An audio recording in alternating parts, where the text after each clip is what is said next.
Hello everybody, welcome back to my channel. Today we are doing a book review for the horror writing craft book called Writing in the Dark by Tim Waggoner. So I got it last week and I finished it today. So it was a really good read. It is about 232 pages. So it is a really good craft book for learning how to dive into the horror genre. So a little bit of my background. I first started to try and write sci-fi. I tried writing a young adult. I'm on draft 3. But since then I have pivoted to writing horror. And my first horror short story came out January 11th, 2021 in the book Shiver, a Chilling Horror Anthology. It was edited by Nico Bell, and it's available to buy. Like, I'm an actual published author now, so that's amazing. So I know the very basics of how to write horror. So just from instinct, from loving horror so much and watching so many horror movies and just loving the genre. So I love this craft book because it dove into what sets horror apart from other genres, what makes it different, how to make people connect with your characters because it is still fiction, like it's still a book. You need to be able to connect with the characters, to care about them. Even if they're gonna die, you need to have that emotional connection. It talks about the different types of fear and terror and disgust and dread and how to use those as different colors when you're painting your story together. So it was a really fascinating read. I will go over just the chapter synopses in the table of contents just so you have an idea of what's actually in here. So there's the preface on why this author writes horror, why does he want us to write horror. Chapter 1, why horror matters, why horror is more important genre than most people think. And he goes into escapism and how we can escape our own fears and terrors that are in our lives and escape to these other ones and watch people overcome or succumb or however it plays out. He actually goes over 8 different outcomes that he sees in most horror writings. So just why horror matters. And it was a great illuminating chapter. Then he goes on to things unknown. What's that thing lurking in the shadows? Chapter 3, everything you know is wrong. Horror comes from a violation of reality. I really liked this one, talking about how horror is when, whether it's physics gets bent or reality gets a little wonky, like something's not quite right. And he goes into the technique of going throughout your day and thinking something is off with everything that you see and see what stories you come up with, but don't drive yourself insane doing it. So just trying to imagine something off with everything you see. The next one is Hello Darkness, My Old Friend. Like ice cream, horror comes in many different flavors. So it goes into dark fantasy, horror, and like splatter and extreme and erotica, paranormal erotica, and like so many different subgenres of horror, and the strengths and weaknesses of each and how to tailor your writing to each of them. So there's the next chapter, chapter 5, Strange Notions. How do you get weird ideas? So he dives into how to look at the world differently and how to piece things together, to see the uncommon in your everyday life, to be able to draw stories. He goes over analysis, like a story that he goes over about him and somebody else walking down the street and just doing laps, and there was a banana on the side of the street, and every time they passed it, it had been stepped on by somebody. It was getting worse and gross and disgusting, and he noticed it, but the guy he was walking with didn't even see it on the sidewalk. And just seeing the degradation that happens in everyday life and just how little things change and the horror in that is definitely a great way to look at the world, to get story ideas and inspiration. He talks about seeing a man walking backwards, and that sparked an idea that actually turned into a published story. So the story ideas can come from anywhere. Chapter 6 is Done to Death, How to Avoid Cliches and Write Original Horror Fiction. So this one was really helpful as well, going over tropes that are done to death and how to turn things around and do things differently. So, very important chapter.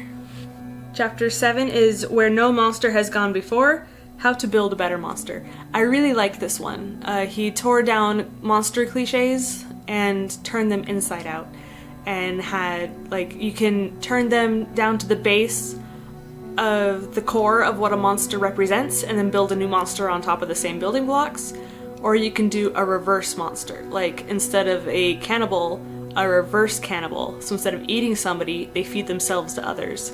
So different creepy twists on ideas that is really, really intriguing. So I really enjoyed that chapter.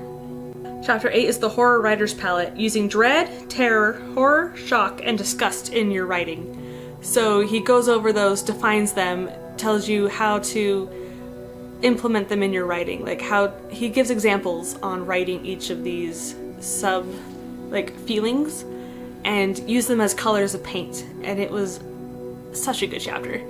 I was working on one of my short stories, my flash fictions, and read this chapter and had to change up because I had some dread and I had some disgust, and then I turned around and used a different color, a different emotion for the second half of it, and it was really fun. I enjoyed that chapter a lot. Chapter 9 is the Horror Hero's Journey, horror fiction's version of the hero's journey and how to use it to generate and plot stories. So this is where he goes over the 8 different types of endings of horror stories, which I will go flip for you. So it basically are the poor guy conquers hell. So like the main character, the guy that the bad thing happens. So he conquers hell. He is eternally damned. He escapes with severe wounds and scars. He is transformed by hell. He carries hell with him, drags others to hell and brings hell to them, or becomes the devil. So these different outcomes, he goes over, gives examples of the strengths and the weaknesses and how you can twist to get that ending, like the emotional impact that it would give. So it was really cool. Chapter 10 is Down to the Bone. So horror fiction is most effective when written with an immersive point of view. This was also really helpful. I was writing another flash fiction and realized that my viewpoint was a little too distant, and I needed to get closer and inside the head and the thoughts of my main character so that you felt the impact of the horror that was happening to her, and you could feel her pain when her bones were taken by a fairy, and just keeping it closer is more emotionally impactful, and it was definitely helpful. All these were. I'm getting repetitive. Chapter 11 is More Than Meat. How to make your character strong and interesting, including characters who become casualties during the course of your story. So he really wants you to have an emotional impact with your story, to have people connect with the characters, root for them, even if they get eaten. Even if they just show up for a little bit, they should have a little mini arc so that you do care for the people, even if they're being thrown into the jaws of monsters. Chapter 12, Hurts So Good. Characters in horror fiction should suffer more than just physical pain. So there was physical pain, emotional pain, spiritual pain, just a bunch of different types of pain that the character can go through, just to vary up the flavor. And if all stories were just emotional pain, it would get really repetitive. But spiritual pain of a priest not able to go back into the church anymore because he's been tainted by the dark, things like that can also have deeper impacts as well. So vary it up, have different types of pain, more pain all around. Chapter 13, The Physiology of Fear. How fear affects the mind and body and how it affects your character's actions and decisions. So here he goes over the different hormones that are released during fight or flight and different characters' reactions and how each character needs to have their own unique reactions to situations. Because if everybody is flight or everybody is fight, that's boring. you need to have a variety within your characters, and different characters react differently by protecting loved ones, sacrificing themselves, just getting the heck out of there, or abandoning others to save their own skins. Many different people have many different variations, and he gave some really cool examples. Chapter 14, Tell Me a Scary Story. Different narrative structures for writing horror fiction. So, different, instead of just a save the cat or a hero's journey, there are different plot structures that you can use. He goes over his awesome story spiral as another version of plotting that you can do, which are like spokes on a wheel, where your finale is in the center, you have the different plots and subplots, and your main character spirals through the subplots to get to the finale, winding tighter and tighter, faster and faster to get there. So different types of plots, so it's not all the same formula. Chapter 15, The Dark Heart of Horror. Horror is an emotion, so it's vital to write with an emotional core. He really harps on having an emotional core on your story, on how it doesn't impact readers nearly as much if it doesn't have an emotional core, a thing that you can grab onto, a character that you feel for. You don't have to like the character, but you have to feel for them. And it was really helpful because it's helping me with one of the short stories I'm developing right now, because at first it was just, here's the plot, and the character does this, but now he needs emotional motivation on why he's doing what he's doing, so that you understand his plight and the horror of his decisions and why it matters, and the actual consequences on him himself as well as on others. So, highly recommend. Chapter 16, A Matter of Style. Stylistic techniques for writing effective horror fiction. So in this chapter he talks about a sweet spot on what to try to aim for in your writing. You need to entertain, to provide an aesthetic experience, to evoke an emotional response, and to stimulate imagination. None of these goals is more important than the other, and they're all equal despite my numbering them here. The sweet spot, the area where fiction is strongest, is the point where all four goals coincide. So, just, even if you're trying to write just a creature feature or a literary horror where everything is super purple and just art for art's sake, pretty much, there are different elements you can pull from each and try and find the sweet spot where it has some beautiful prose, but it's easy to follow. It's aesthetically pleasing because it has some beautiful prose. It's entertaining. It has some stimulate your imagination. So it needs to be creative and not cliche, and also just have things not spelled out exactly sometimes. Some ambiguity can be great. Some things left in the shadows can be great, and just spark your imagination with, what if this happened to me and something's not right in my world? Twist reality a bit. In chapter 17, The Art of Suspense, he goes over techniques for creating and maintaining suspense. So he goes through, gives some examples on some with suspense, some without suspense, and then he says, make your character a normal person, give the reader a superior viewpoint, use time constraints, apply pressure, create dilemmas, complicate matters, be unpredictable, less violence, if you make a promise, keep it, and isolate your protagonist. So all of these different techniques to increase the suspense in your novel and keep people on the edge of their seats or under their covers in bed. The next chapter is Let Them Fight. Writing effective action scenes in horror fiction. So he goes over the action, or the scene, and then the sequel. Scene, sequel.